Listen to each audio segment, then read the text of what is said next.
Olá pessoal, tudo bem com vocês? Para quem não me conhece, meu nome é Ieda Maia, sou psicóloga, Trabalho aqui na Ascop e é com uma satisfação muito grande que a gente retorna agora, às nossas atividades do ano de 2021. Desejo que esse ano seja um ano de muitas realizações, de muita vitória na vida de cada um de vocês e principalmente um ano de esperança de dias melhores. Bom, e para iniciar as nossas atividades, eu venho falar de um assunto muito importante com vocês hoje, que é a Semana Nacional de Prevenção da Gravidez na Adolescência.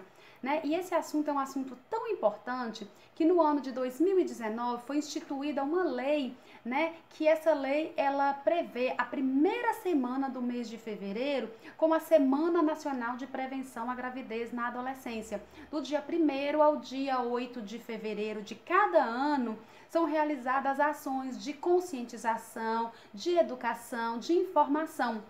A lei número 13.798 de 2019, ela vem para quê? Para que todos os órgãos, assistência social, saúde, educação, cultura, esporte, lazer, as ONGs, os terceiros setores como a gente, que todo mundo trabalhe e leve informações às pessoas sobre os métodos de prevenção da gravidez na adolescência.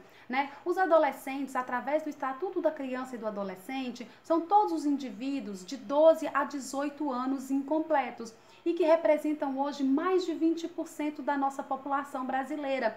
Então é uma parcela muito grande de pessoas que a gente precisa cuidar, que a gente precisa levar informação, que a gente precisa ter uma atenção especial para esse público. E aí a gente pergunta por que é tão importante a gente prevenir e a gente levar educação para essa população, para esses indivíduos. Porque a gente sabe que a gravidez na adolescência, ela acarreta uma série de riscos e de consequências, tanto para a mãe, quanto para o feto, quanto para a criança que virá, nascer dessa adolescente.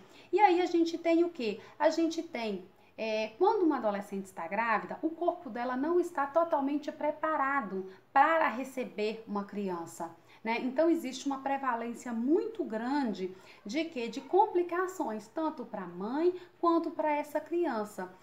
Existem também um agravo, muitas vezes, da situação socioeconômica dessa família e, na maioria das vezes, o abandono da escola. Então, esses são os principais fatores que uma gravidez precoce ela pode acarretar.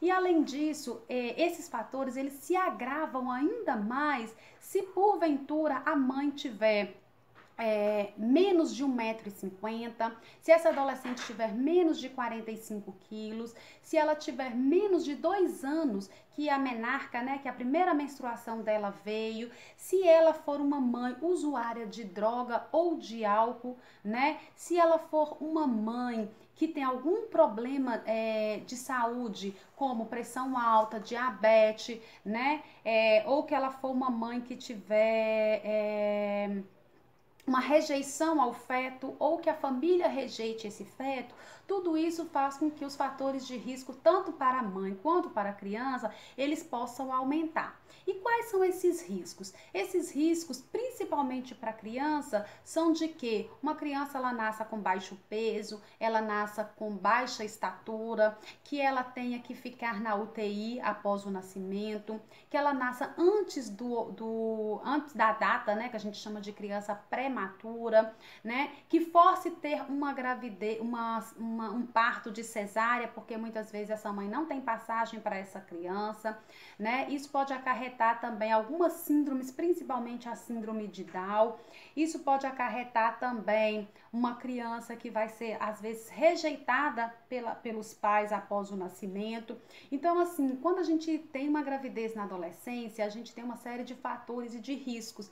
Esses riscos, eles são tanto para a mãe, quanto para esse feto que é gerado e até mesmo para a criança quando ela nasce, Então, a gente precisa o quê? A gente precisa que toda a sociedade esteja organizada para quê? Para levar informação correta, informação que possa realmente ser utilizada por essas adolescentes, A gente precisa quebrar um pouquinho o tabu que ainda é o tabu de se falar em sexualidade na adolescência. Muitas famílias, muitas casas não se fala sobre esse assunto, né? Então a gente precisa o quê? A gente precisa unir forças para que a gente consiga ter informação precisa, informação certa e informação que seja de acordo com a idade, com a faixa etária de cada, né, de cada pessoa. Então, assim, a gente, aqui na Ascope, a gente tem essa preocupação muito grande em falar sobre esse assunto, porque a gente vê a cada dia mais adolescentes, né, grávidas, com crianças, muitas vezes sem o apoio do pai da criança, onde as famílias, os avós da criança acabam assumindo o papel de pai e mãe, né, dos que seriam seus netos. Então, assim, a gente precisa ter informação para que isso venha Isso venha quebrar esse ciclo e diminuir a incidência de gravidez na adolescência. Então eu vou fazer um outro vídeo depois falando sobre os métodos preventivos. A gente precisa conversar, a gente precisa ter um diálogo aberto sobre o assunto. Por quê? Porque só assim a gente vai conseguir fazer com que a gente tenha jovens conscientes, né? E jovens que realmente possam viver esse período, né, da sua vida, da adolescência e cheguem uma vida adulta com mais saúde, com mais uma vida adulta mais plena, né? E que não tenha uma sobrecarga que já é chegar nessa vida adulta trazendo um filho, que muitas vezes acarreta uma dificuldade muito grande para esse adolescente. Né? Então, até o nosso próximo vídeo. Espero que a gente possa conversar mais sobre esse assunto e que vocês possam realmente entender que é um assunto que precisa ser falado, sem medo, sem preconceito, né? Para todas as pessoas que a gente, né, puder.